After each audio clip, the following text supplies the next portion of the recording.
मान लो अगर मैंने तुमसे शादी कर ली। मान लो क्या, मैं तो माना हुआ हूं, आपको मानना है। मैं तो माना हूं। 1 सेकेंड, मेरा मतलब है सपोज करो कि मैंने तुमसे शादी कर ली, हाँ, तो बदले में मुझे क्या मिलेगा? मुझे क्या मिलेगा? दोनों को फायदा होगा ना। मेरे को वीजा मिल जाएगा, आपकी बहनों को जीजा मिल जाएगा। ठीक है। मुझे एक बात कहनी है जी। मुझे किसी ने यहाँ पे नेवला बोला। किसने पहचाना इनको, कौन था?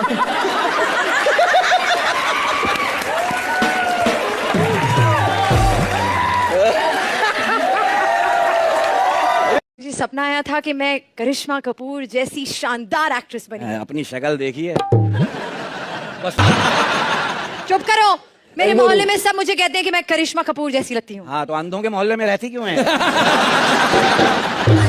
हंसे तो लाइक कर देना। हाँ बेबी। बेबी मैं आपके घर कब आऊँ? गर्लफ्रेंड बन के आओगे या बीवी बन के? पीरियड्स नहीं आए, माँ बन के आ जाऊँ?